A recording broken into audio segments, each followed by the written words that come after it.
Hey guys, it's Lisa, and I'm going to be doing a YouTube request today that I received on email. If you're wondering why I'm sitting in my car, it's 1 in the morning, and I've been studying for my cognitive psych exam. It's today, like technically today, since it's 1 a.m., and I've been studying at a friend's house, and I just got home to my apartment, but I don't want to wake my roommates up.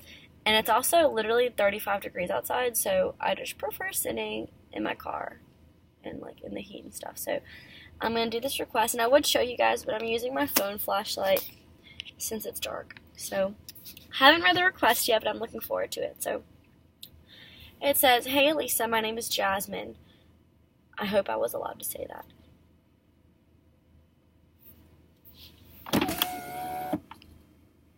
What is that noise? Oh, okay. I live this is like a factory right here, and I guess they're doing some shit at like 1 in the morning. Anyways, I'm sorry. Hey Lisa, my name is Jasmine. I want to personally reach out and thank you from the bottom of my heart for absolutely everything you do on YouTube. Thank you. I watched your YouTube videos when my relationship was falling apart. I watched them when we were broken up and I needed help moving on. I watched them when we were broken up but kept having interactions with one another. Throughout every phase, I watched your videos, and they have helped me through every single one. So thank you from the bottom of my heart. Oh my God, you are so, so welcome. I have a question, and maybe you can help me. My ex and I have been broken up for a year. I know it's a very long time. We cut communication, but definitely have had small talk within the last year, but never anything substantial. He's had a few new girlfriends, and I've had a boyfriend, but we are both single now. He texted me and asked me if we could meet up to catch up on things because the small talk just wasn't cutting it. I'm still in communication with one of our mutual friends, and she told me that he's mentioned having second thoughts about breaking up and might want to attempt a reconciliation, if not try again. I'm not sure of his intentions, but I want to be prepared for whatever happens. I have no idea what to expect from this. I have no idea how to prepare. I definitely want to catch up with him because I do miss him. He was my first love, and he has a very special place in my heart. But what if this year has just changed everything, and it'll end up not working out? I could really use your input. You always know what to say. Thank you so much in advance, and I'm really excited for your video. I'll keep you updated. Alright. Thank you so much for the request. Your words were so nice in the beginning, probably one of the sweetest things I've ever heard, so thank you for that. Okay, so you're meeting up with your ex, or you're thinking about meeting up with your ex, and you're nervous because this is the first time he's attempted to actually, sit down and talk with you instead of having small talk, and one of your mutual friends said that he's having second doubts or second thoughts about the breakup. So this sounds like pretty good news. I guess in order for me to, really go into detail, I'm gonna have to know, why y'all broke up. If he broke up with you, I doubt he cheated on you, because if he did, then it's already out of the question. Don't get back together with him. But, if he broke up with you, then, of course, I'd be a little bit more apprehensive on supporting you guys getting back together. But, however, it has been a year, and a year can change so much. So much. So I don't even know where to start. There's so many things I want to cover, but I don't know what order to cover them. You said, I want to be prepared. I have no idea what to expect. The thing is, I don't think you should have anything lined up. You don't want to sound robotic. You don't want to sound like you've been expecting anything. I think y'all's interaction should just happen very naturally. Because, you don't want to look like you care too much, or that, you've been waiting on this, or that your happiness or whatever is dependent on the outcome of this interaction. You don't want that. The way you need to see it is, my life will be the same whether or not we end up back together or if we don't. I'm still going to have the same goals. I'm still going to have the same beliefs, the same morals, the same outlook. And either you can join me on the ride or you can get the hell off of the ride. So that's the mindset that you need to have, is that just view this as a casual meeting with someone that maybe you used to love, but that's in the past. He's not that person anymore. Today, he is not the love of your life. He is not your boyfriend. He is not your other half. Today, right now, he is just your ex. So when you meet with him, keep him in that box of the ex. Don't try to bring in the past, because obviously the past failed, okay? Don't bring in something that has proven false results. Don't bring in something that has proven failure. Don't bring in something that has broken, okay? As soon as you bring in what used to be, it's going to turn out how it ended up to be. So keep them in the box of the ex. Don't bring him in the box as the boyfriend. Don't bring him in the box of your first love. He is not those things anymore. Just remember, when you're sitting down with him, look at him and literally have the mindset, you are my ex. We broke up. We have a clean slate now. You know, we're nothing. And today is going to determine if we are going to not put stuff back on it, but put stuff on it. Because if you're putting stuff back on it, it's going to rot, okay? It's like a restaurant. Why would they serve leftovers when they can just cook up something new that'll taste better, last longer, smell better, and be better? Don't ever bring back what you had, but instead build something new. So don't view them as a to-go box. View them as a clean plate that you're going to put stuff on. That's a really wacky metaphor. It's 1 in the morning. My brain does weird things at this time. But it's a really good metaphor if you think about it. Like, don't start where you left off, but start over. Because, and yeah, I'm going to go from there. Start over. And either it's going to work or it's not. A year changes so many things, okay? But the one thing that a year does not change is the soul and the reason or the being of a person. You know, the genuine being of a person. You know, you can change a lot of things. You can change your job. You can change your body count. You can change, you know, the drugs you've experimented with, the people you've experimented with, your grades, your major, your job, your car. You can change all of that. But when it comes to who you are as a person, the very deep core of who you are, that does not change, especially in a year. So yeah, you might look at him and you might see that, oh, he's had a few new girlfriends. He slept with a few new people. He's maybe got laid off from a job or quit his job and now he has a new job that you're completely unfamiliar with. Like, he's different, but perhaps very, very, very deep down there, he is still the same boy you fell in love with. But you can't guarantee that, okay? I am not the same person I was a year ago. If you would have taken me a year ago, I was extremely sick. I was very, very sick. Like, I'm not going to go into details, but I was seriously sick, and I wouldn't have trusted myself to be with anybody. I was dependent. I'm a pretty social person, but I was so sick that I became the most antisocial person in the whole entire world. I was just miserable all the time. I was very underweight. I was going through a bunch of medical problems. My grandpa passed away. My grandpa, who I was very close with, my mom got diagnosed. Everything fell apart a year ago. And I've spent the last year building up the person who I know I'm capable of being. Now, I'm great. You know, shit still sucks, okay? Things still stink really bad sometimes. But when it comes down to it, I can't control what goes on in my life. I can just control how I react to it. So, ever since then, I've become the most independent person I know. I literally deal with everything on my own. I don't let anybody tell me what to do or what I can and cannot do. I don't let anybody walk on me. I do not let anybody dictate my feelings. I do not let anybody have control over me. Now, if I were to sit down in the same room with the boy that I was in love with a year and a half ago, would he still love me because I changed so much? I don't know. But do you know what determines that? If his changing is parallel with my changing, okay?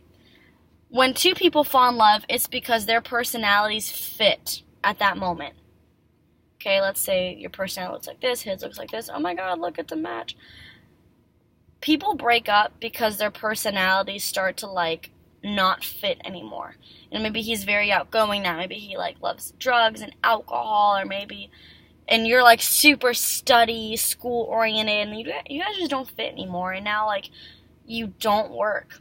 But guess what? In that year that y'all have been broken up, maybe, just maybe, you guys have changed to the point where you're compatible again. And maybe you're more compatible than you were when you were down here. Maybe you're like this, but you used to be like that. Maybe you are more compatible. Or maybe you guys have become so skewed that if you were to erase all the past memories, you wouldn't even recognize him anymore. You wouldn't even think about dating him because he is so far off the spectrum of your type. A year, yeah, it can change. Like, I mean, I don't think, your actual soul can change in a year, but, like, the kind of person that you are, like your personality, or your behavior, the things that you do, the things that you get involved in, your mindset, that does change. Because when people go through heartbreak, that shit changes you. And you guys could have changed to where you paralleled. Maybe, like, throughout the past year, you guys have, like, distorted a little bit, but maybe now, like, the distortion has kind of, like, eased, and now you guys fit again.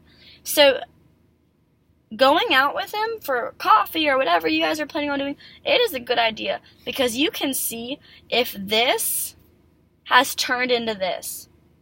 And once you see that, you'll be able to determine if it's worth giving it another shot. And that's why some couples are so scared of getting back together, because they do not know what has changed. They do not know what parts of their other half, their significant other, have been altered, been modified in the time they've been broken up. Some people do break up and they get back together better than ever because they need that time to untangle their distortion and to become parallel again in their growing. But some people, they're parallel, they're growing pretty well together, then they start to be distorted, and maybe that's a permanent distortion and they can no longer fit because he is super into the indie rock music and authentic coffee, and she's like a sorority girl who snorts cocaine every night. Like, you never know what a year can do to people. Maybe you guys are two completely new people now, okay? Maybe you guys have changed so much, but it still fits. Maybe you guys are completely different people, but it still works. Or maybe that year has changed both of y'all so much, like I said, it can't work anymore. But like I said, you will never know unless you meet with them. And figuring out if you're compatible or not, cannot be determined on Instagram, on Facebook, on Twitter, on Snapchat, on Hoo-Ha and Yahoo and Google, like all that shit. You can't see if someone's soul or personality, behavior, you can't see if the vibes of a person have changed online. It's impossible to determine that over iMessage, WhatsApp, what now, text, this. These apps can't show you who this person is now. Only one-on-one interaction can. That's why face-to-face interaction is crucial in the development of any relationship, even platonic relationship, because vibing is what keeps people together. It's what puts people together, and it's what keeps people together. So you need to see if the vibes are still there. And guess what? If at the end of this dinner, or lunch, date, breakfast, date thing, you see that you guys completely are not compatible anymore, you just don't fit anymore, that's fine. That is 100% fine. Either it's not the person for you, or it's not the time for you guys. Either it's not the right person, or it's not the right time. Either he is the right person, but you guys still have some growing and untangling to do, or maybe, just maybe, he is not the right person for you. But thanks to this interaction, this date, whatever, meeting, whatever you want to call it, you know that now. And now you can go through life without saying, what if? What if I would have gone out with him because maybe we would have fit together?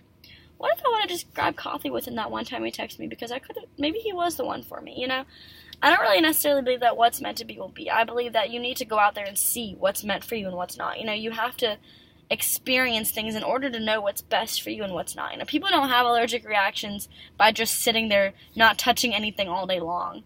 You have to go through things to know what works with you and what doesn't. I wouldn't know I was allergic to peanuts unless I, didn't eat peanut butter cookies and break out or have hives or anything. I wouldn't know I was allergic to latex, peppermint oil, Christmas trees, all that. I know all of that because I've come in contact with them, and I saw that they and my body did not get along, so therefore I'm very allergic. And so it's the same with people. You have to be there with them and feel their vibes, their energy, to see if it's something that can either benefit you or detriment you.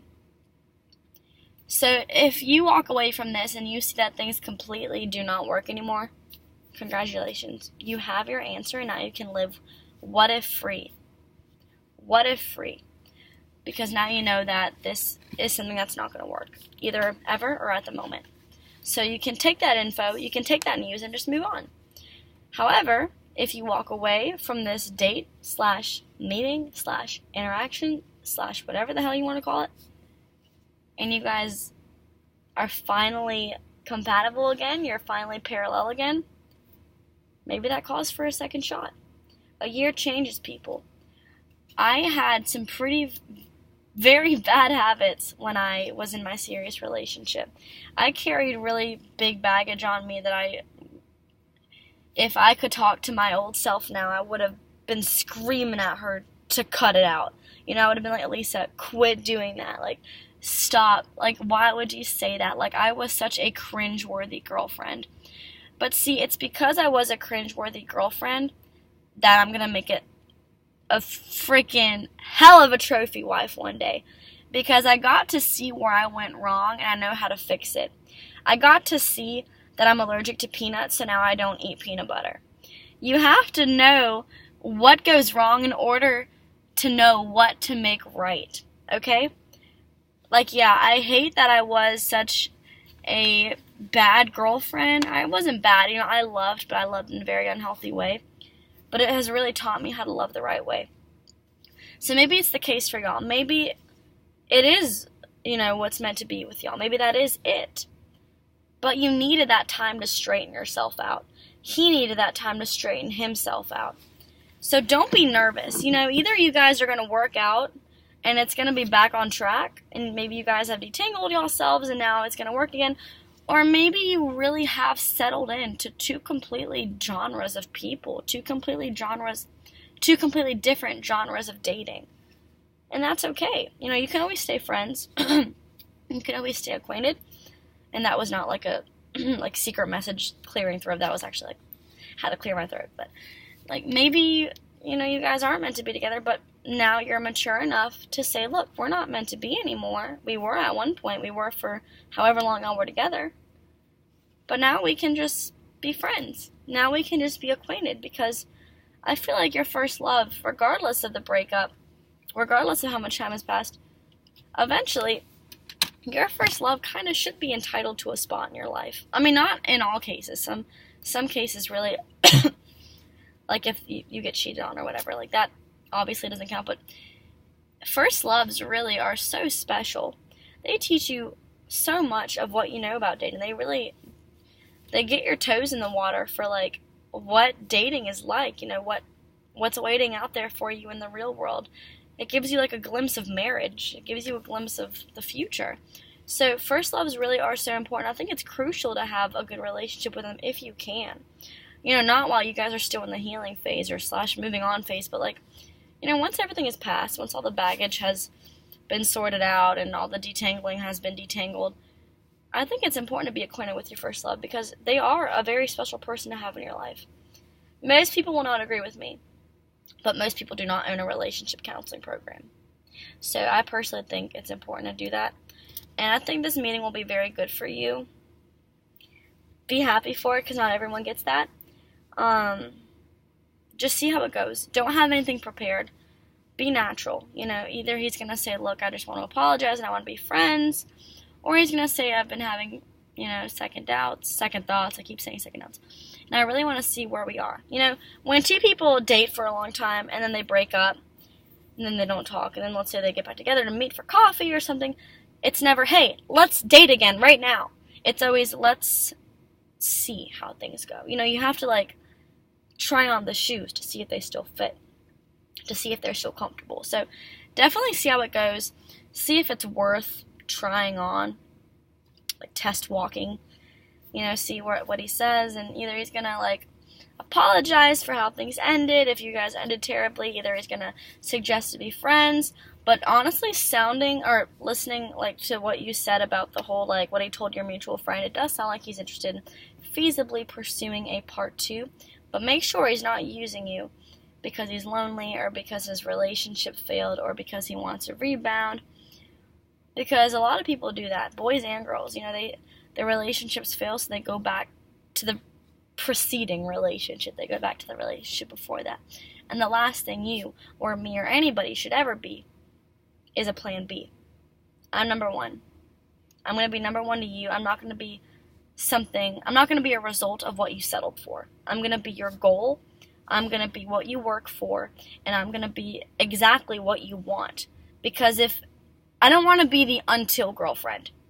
Think about that. I don't want to be the until you find someone better girlfriend. I don't want to be the until I graduate school and move away girlfriend. The until I get my life figured out girlfriend. I'm not the until girlfriend. I am the forever girlfriend. I'm going to be the girlfriend that you choose, that you work for, that you pursue steadily, that you constantly have to work things out with no matter how difficult they may be. Like, a relationship is work, okay? It's commitment. It's a full-time job. It's not something that you should just settle for just because your last relationship didn't work out, or because you're lonely, or because you missed the feeling of dating. Like, that's not what it should be. So make sure you really evaluate his intentions and make sure that they're pure. And guys, if you're reading this or listening to this, watching this about a girl, it's the same way reversed. Make sure she's not using you because she's lonely, or because her relationships failed, or because she just misses having a boyfriend. Because I know so many girls who date guys just because they miss having a boyfriend. It's very sad, actually. So make sure their intentions are pure. Make sure that they don't want a girlfriend or they don't want a boyfriend, but more specifically, they want you. Make sure that they have to work for you. They have to earn you, and they have to deserve you. Otherwise, they are not worth it. I know, I was just with this guy for a couple months, and we really liked each other, okay? We were very compatible, very, I guess, dynamic. Like, I could have sworn this was going to be, like, something serious, you know, and all my friends agreed. They were like, yeah, this is, like, good. But I don't want to go into details, but I just noticed that he didn't treat me like how I think I deserve to be treated, okay? I have been through entirely way too much to be the girl that somebody just gets. You don't just get me. You have to earn me. And he didn't treat me, like, the first couple of months he treated me like he earned me, which is a great feeling. But eventually he just quit, you know, he quit. He just kind of made it sound like he was entitled to me, or that I was always supposed to be there and, like, respond all the time and just always, like, show up when he needed me. And I didn't feel like I was being treated as the girl that I built myself up to be. Maybe a year and a half ago, if I would have dated him, or a year ago, it would have worked because, you know, I let people walk all over me.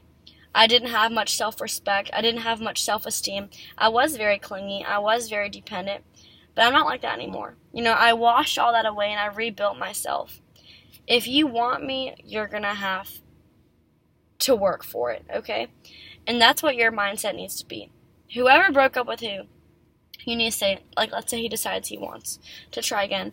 You need to give him a fight. Okay, don't make it impossible. Like, you have to go to China and back and then make out with Martin Luther King in, like, 30 seconds. Or, like, make sure it's, like, reasonable, you know, like, he really goes out of his way to, like, show that he wants you, but don't make it impossible. Make it, like, as to where, like, it's doable for him, but not so doable. Like, oh, if you snap your fingers and clap your hands, you can have me back. Like, you know, a good, like, level, I guess, median. But make sure you really show him that you are not something that he can just have, okay? You are not a Goodwill item. You are a freaking Fendi item. You are a freaking Gucci item. If he wants you, he's going to have to work for it, especially after being broken up for a year. That's why I cut this boy off, because I told him, I said, look, I really appreciate the fact that, you know, you've stuck around, but I just don't feel like I'm getting the appreciation, not necessarily appreciation, but I don't feel like I'm getting what I deserve from you. You know, you're not entitled to me. You can't just have me. I'm never, ever, ever again in my life going to let anyone just have me. I'm not saying, like, every single day write, like, a 30-page letter confessing your love. Like, no. But you can't be indolent in your relationship. You can't be lazy. You can't be complacent. it's work, okay? And he needs to show that to you. How long is this video? Oh, this is long. I don't know why this is taking so long. Bottom line, go see what's up with him. See what he wants. It sounds like pretty good, but don't get your hopes up. That's the worst thing you could do. Go in, keep your hopes low. Don't rehearse anything. Be natural. Stay calm. If you're excited, cool. Good for you. Don't express it. Let him know that it's not something that's just going to happen, like activate instantly. It's going to be something that needs to be built back up, because you're not going to bring what's back there back to the table, because that's expired. That's defected. That causes food poisoning. You need to cook something new, and you need to see how it works for both of y'all, because maybe you guys are both going to love the taste of it and go along with it and have a really good dinner. This metaphor is awesome. Or maybe y'all both are going to think it's gross and never want to eat it ever again, but you're not going to know unless you try. So definitely meet up, see what's up, and go from there. But as I said, keep your hopes down. And yeah, good luck. Keep me updated. I actually am very curious about this one. So hope this helped. If not, let me know, but hopefully it did. And if anyone else has any requests, I have a YouTube video called Contact Me, parentheses, personal relationship advice, something like that. Those are the different methods you can use to contact me. I accept Instagram, Twitter, YouTube, and Gmail, and Facebook occasionally. But I haven't gotten many of those. So thank you so much for watching. Thank you so much for the request, Jasmine. And good luck with everything. And don't forget to say your prayers. All right, bye, guys.